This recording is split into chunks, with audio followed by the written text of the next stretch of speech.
میں آج آخر میں یہ بات کہتا ہوں کہ جو ملک ہمارا ایک سال میں جہاں آج پہنچا ہے، کوئی سوال پوچھے گا اس آدمی سے جس نے کہا جی عمران خان بڑا خطرناک ہے اس لیے میں نے فیصلہ کیا، اور اس لیے اس نے فیصلہ نہیں کیا، اس نے فیصلہ اور وجوہات سے کیا تھا۔ وہ ایکسٹینشن اس کا بہت بڑا وجہ تھی، وہ اپنی ایکسٹینشن چاہتا تھا۔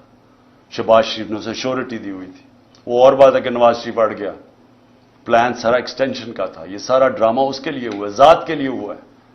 یہ ملک کو آج پہنچایا صرف اپنے ذاتی مفادات کے لیے، اور پوری سازش اس کے لیے کی گئی تھی۔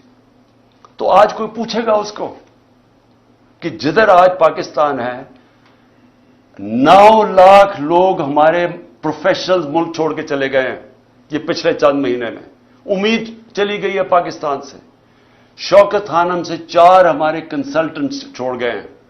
یاد رکھیں کہ جو کینسر کے ڈاکٹرز ہوتے ہیں دنیا میں ان کی ڈیمانڈ ہوتی ہے، بڑی مشکل سے ہم ان کو لے کے آتے ہیں پاکستان، کیونکہ ایک کہیں معمولی سا بھی جو آنکولوجسٹ ہوتا ہے کینسر کا ڈاکٹر، اس کی معمولی سے کہ بھی وہ تنخواہ ہوتی ہے جو ہم پاکستان میں نہیں دے سکتے، تو مشکل سے ان کو لے کے آئے۔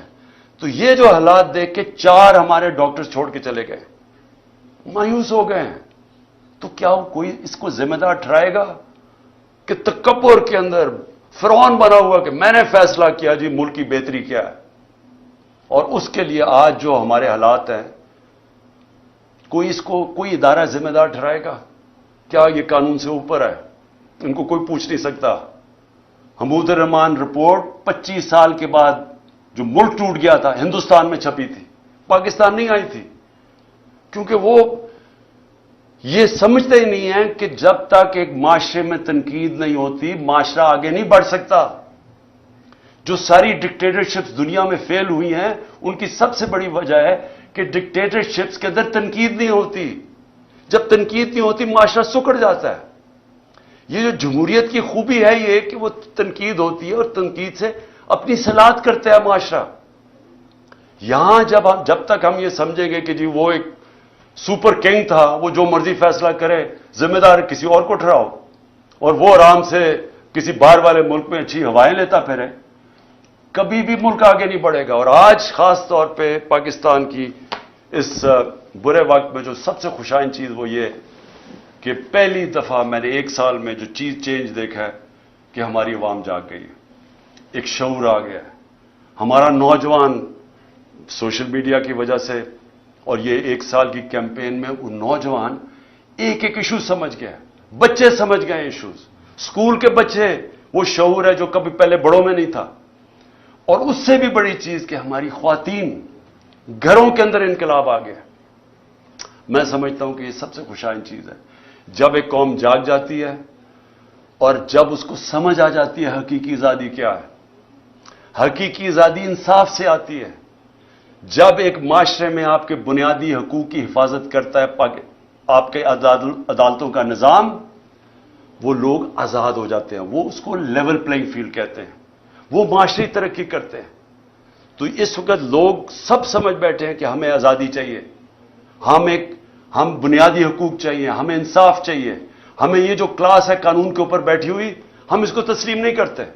یہ جو چھوٹے سے لوگ ہیں جو ملک کے فیصلے کرتے ہیں، چوری کریں تو NRO مل جاتا ہے، قانون توڑیں تو اپنی FIR، ex prime minister FIR نہیں درج کروا سکتا کیونکہ وہ خاص کوئی آدمی تھا جس نے جو مرضی کرے تو اس کو ہمارا قانون کا نظام نہیں پکڑ سکتا۔ یہ ہے ظلم پاکستان کا، اور یہ جب تک چینج نہیں ہوگا ملک کا کوئی مستقبل نہیں ہے۔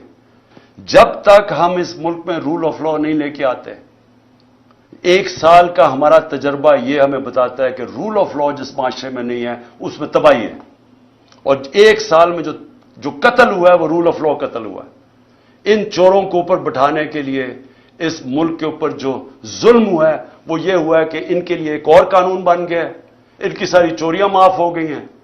وہ ایک خاتون پھری جاتی ہے، وہ کھلے عام عدلیہ کو برا بھلا کہہ رہی ہے، ججز کو برا بھلا کہہ رہی ہے، وہ کوئی نہیں پکڑ سکتا اس کو، کیونکہ وہ اس کو اس کیٹیگری میں رکھ دیا ہے، وہ قانون سے اوپر ہے۔ وہ چوری بھی کریں، آج تک نہیں بتا سکے کہ لندن میں اربوں روپے کی پراپرٹیز کدھر سے آئی ہیں، وہ نہیں بتا رہے۔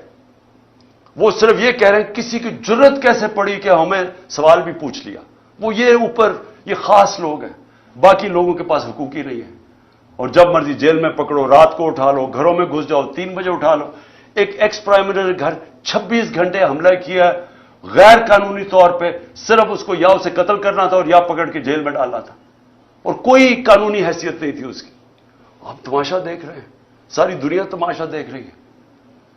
تو ہماری جو جنگ ہے حقیقی آزادی کی ہے، اور میں سمجھتا ہوں کہ کیونکہ قوم جاگ چکی ہے، یہ جو بھی کریں گے، عدلیہ کے اوپر حملے کریں گے، قوم عدلیہ کے ساتھ کھڑی ہے۔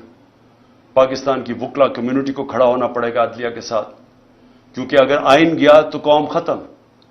اور دوسری چیز کہ یہ جو کر رہے ہیں ہمارے جو لوگوں کو پکڑے، علی مین کو جو پکڑا ہے، جو کیسز کر رہے ہیں، لوگوں کو جیلوں میں ڈال رہے ہیں، میں آخر میں یہ کہنا چاہتا ہوں کہ میری قوم تیار ہو جائے کہ اگر ان کا خیال ہے کہ ہم چپ کر کے یا تو انہوں نے الیکشن نہیں کروانے، تب بھی ہمیں سڑکوں پہ نکلنا پڑے گا، اور اگر انہوں نے اور پرامن طریقے سے، اور اگر انہوں نے الیکشن کروائے اور یہ سب کو اندر بند کر دیا، ساروں کو جیلوں میں ڈال دیا، کارکنوں کو جیلوں میں ڈال دیا، کینڈیڈیٹس کو ہراساں کیا، تاکہ ہمارے ہاتھ باندھ کے اگر ہم الیکشن لڑیں، اور ان کا خیال ہے کہ ہم چپ کر کے بیٹھے رہیں گے، پھر ہمیں سڑکوں پہ نکلنا پڑے گا۔ اور میں اپنی قوم کو یہ کہنا چاہتا ہوں، ہم ہر چیز کے لیے تیار ہونا چاہیے، اور ہم اگلے دنوں میں ہم دیکھیں گے کس طرح جا رہا ہے۔